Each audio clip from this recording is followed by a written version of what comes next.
Y ahora vamos a hablar en esta conferencia de unas personas excepcionales. No es el propósito de esta conferencia hablar del Holocausto, ¿no? Pero bueno, el Holocausto es algo que ocurrió. La persecución atroz de los judíos es algo que ocurrió en Polonia. Hay que decir que en Polonia se dan una serie de circunstancias que no se dan en otros países de Europa. Primero, prácticamente todos los campos de la muerte fueron construidos por los alemanes en Polonia. Segundo, Polonia era el país con más población judía de Europa. El 10% de la población polaca de antes de la guerra eran judíos. Había de todo, había judíos muy bien integrados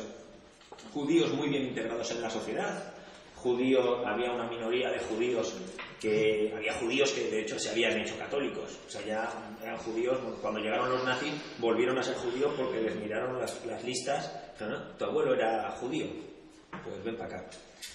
Y va a haber judíos pues ortodoxos que no se integran de ninguna manera, ¿no? En Polonia es el único país de Europa donde la pena por ocultar a un judío es la muerte para todos los habitantes de la casa donde el judío esté oculto. La muerte inmediata, sin más preguntas. O sea, en una casa encuentran a un judío escondido y todos los habitantes de esa casa están muertos. Sin embargo, Polonia va a ser el país donde más judíos van a ser salvados. Polonia va a ser el único país donde la resistencia va a tener una organización exclusiva que trabaja exclusivamente para ayudar a los judíos, que es Yegota. Eso no lo hay en otros países de Europa, ¿no? Entonces, esto lo cuento porque muchas veces se habla del tema del antisemitismo de los polacos. Hace poco pusieron en la televisión española una serie que se llama, creo que se llama Hijos del Tercer Reich en español. En alemán es Unser Mutter, Unser Vater. Y es una serie alemana que, vamos, la ves y tú básicamente al final llegas a la conclusión de que, bueno, al final los alemanes hicieron lo que hicieron, pero porque lo que los polacos no se atrevían a hacer con sus judíos, pero vamos, aplaudían con las orejas prácticamente. Entonces, realmente, a mí mi opinión es que es encender el ventilador para esparcir la porquería, ¿no? Me parece bastante miserable. Entonces, por eso sí que quiero dejar este tema muy claro. Igual que hubo en España una obra de teatro que se llama Vecinos, que está basada en la matanza de Jebadne, cuando en un pueblo polaco que mataron a los judíos. Bueno, lo que no se sabe, primero, los números, esos están muy en discusión. Hay muchos más. El número que Grossman escribió en su libro es mucho más de lo que se ha encontrado en las cosas. Segundo, no está tan claro si el pueblo no estaba la gendarmería alemana en el pueblo cuando todo ocurrió. Y tercero, es que en Polonia hay 300 pueblos donde los del pueblo salvaron a todos sus judíos. Había 3, 4 judíos, pues ya sabéis cómo, los que sois polacos sabéis cómo son muchos pueblos en Polonia, en mitad del bosque, que son 4 casas mal puestas, es un poco como la aldea aquí. Pero en muchos pueblos en Polonia se salvó a todos los judíos. Entonces, sí que quiero esto comentar. Entonces, aquí 3 mujeres extraordinarias que son, primero, Irena Sender, el ángel del gueto de Varsovia. Es una trabajadora social del ayuntamiento de Varsovia que tiene permiso para entrar en el gueto porque los alemanes tienen pánico a que haya una epidemia de tifus en el gueto, donde tienen metidos a los judíos. Básicamente porque Varsovia es un nudo de comunicaciones muy importante hacia el frente del este, con lo cual, si hay una epidemia de tifus, Varsovia queda ahí, no pueden pasar soldados, no pueden ponerse almacenes, sería un caos. No es porque les preocupara que los judíos se murieran de tifus, es por el interés, ¿no? Entonces, ella puede entrar en el gueto, ella conoce las condiciones del gueto, ella va junto con otras mujeres en el AK, va a organizar Yegota, ¿no? Y va a empezar a sacar a niños judíos del gueto. La forma tiene 30 colaboradores, casi todas mujeres, pero bueno, aparte de ello hay que hablar de miles de madres polacas que ocultaron a esos niños judíos en su casa, muchas veces con sus propios hijos, arriesgándose a lo que pasaba si te encontraban. Fabricaron documentos judíos, documentos para los niños.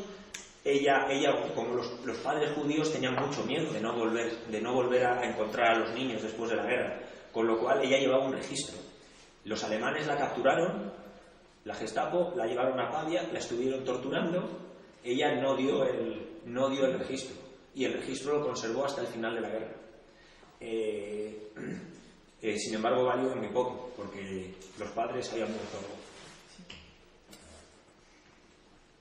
casi todos. El AK consiguió liberarla y continuó, por ejemplo, durante el levantamiento de Varsovia, trabajó como enfermera.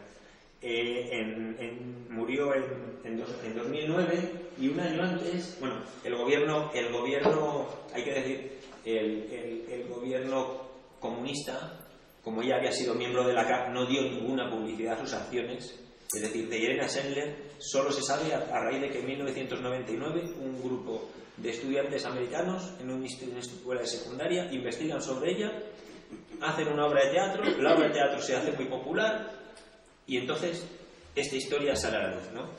Y en el año 2008, pues un año antes de su muerte, la proponen para el premio Nobel, y el comité del premio Nobel pues prefirió dárselo a Al Gore. Es un poco... Bueno, yo tengo mi propia opinión sobre ese premio Nobel. Otra mujer muy importante en este periodo, en este trabajo, es Sobrina Kosak-Shushka. Es la nieta de Wojciech Kosak y sobrina de Jerzy Kosak. Son dos pintores de temas patrióticos polacos muy importantes, ¿no? Es de una familia aristocrática polaca, muy conservadora, muy tradicional, muy nacionalista y muy católica. Es cofundadora de Segota, tiene varios premios de literatura antes de la guerra, siempre colaborando con grupos, con medios católicos, ¿no? Y colabora con Irena Sendler en la liberación de los niños. Tanto es así que va a ser capturada por los alemanes y enviada a Auschwitz. Consigue sobrevivir a Auschwitz y tras la guerra permanece en Polonia, pero el nuevo ministro de Cultura polaco, que es comunista, la Polonia comunista, que es judío, la avisa de que van a ir a por ella y tiene que irse. Él tuvo la deferencia de sabiendo lo que había hecho por los judíos, pues ayudarla a que pudiera escapar, ¿no? Por lo menos advertirla. Por sus escritos, Sofía Kosak-Shushka se la podría considerar de antisemita. Vamos, de hecho, leemos sus escritos hoy en día y diríamos, esta mujer es una antisemita. Entonces, también esto viene a cuento del antisemitismo, entre comillas, que había en Polonia antes de la guerra, ¿no? Y ella, cuando empiezan a vaciar el gueto de Varsovia, va a escribir un manifiesto clandestinamente que se llama Protest, que se va a distribuir en 5.000 copias. 5.000 copias en la Varsovia ocupada son un montón de copias, ¿no? Y en este manifiesto Protest, esta mujer, considerada antisemita por sus opiniones, va a decir lo siguiente: todos perecerán, pobres y ricos, viejos, hombres, mujeres, jóvenes y niños, también católicos, con el nombre de Jesús y María en los labios, junto con los judíos. Su única culpa es haber nacido en la nación judía, condenados al exterminio por Hitler. Inglaterra calla, también América, incluso el influyente judaísmo internacional, tan sensible en sus reacciones ante cualquier transgresión de los derechos de su pueblo, calla. Esto hay que decir una cosa: en el año 42, lo que pasaba en los campos, en el año 42-43, lo que pasaba en los campos de exterminio ya se sabía. Ya se sabía porque el capitán Witold Pilecki de la Resistencia había estado ya en Auschwitz, había conseguido salir, y Jan Nowak había salido de Polonia, había llegado a Inglaterra, había informado al gobierno polaco. De hecho, el gobierno polaco estaba pidiendo que se bombardearan las comunicaciones que llevaban a los campos. Nadie hizo nada. ¿Vale? Polonia calla. Los judíos moribundos están rodeados de una turba de Pilatos lavándose las manos inocentemente. Aquellos que callan ante el asesinato se convierten en cómplices. Nuestros sentimientos hacia los judíos no han cambiado. Seguimos pensando que son enemigos políticos, económicos e ideológicos de Polonia. Ella no intenta blanquear sus ideas sobre los judíos, o sea, no dice, oh, pobrecitos los judíos, no. Pero esto no exime a los católicos polacos de su deber de oponerse al crimen que se comete en Polonia. Dios nos exige que protestemos. Dios que prohíbe matar, nos lo exige nuestra conciencia cristiana. Todo ser humano tiene derecho a ser amado por sus semejantes. La sangre de los indefensos pide venganza al cielo. Aquellos que se oponen a nuestra protesta no son católicos. No creemos que Polonia se beneficie de las crueldades de los alemanes. Al contrario, sabemos cuán venenoso es el fruto del crimen. Aquellos que no entiendan esto y que crean que puede construirse un futuro para una Polonia orgullosa y libre, aceptando el sufrimiento de sus semejantes, ni son católicos ni son polacos. Esto es lo que decía en 1943 una antisemita polaca. Otra mujer importante en este periodo, en esta acción en ayuda de los judíos, es la monja Matilda Getter, que es la madre provincial de la congregación de las franciscanas de la familia de María en Varsovia. Y bueno, estas monjas lo que hicieron fue proveer de documentación a los niños, ocultarlos en los conventos y sacarlos de ahí. También ha habido protestas a veces por la comunidad judía por el tema de que, claro, muchos de estos niños, cuando terminó la guerra, ya no profesaban la fe judaica. Se habían educado con las monjas y eran católicos.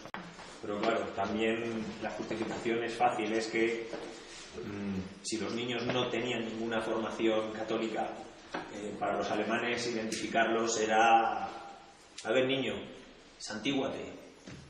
Y se acabó el niño.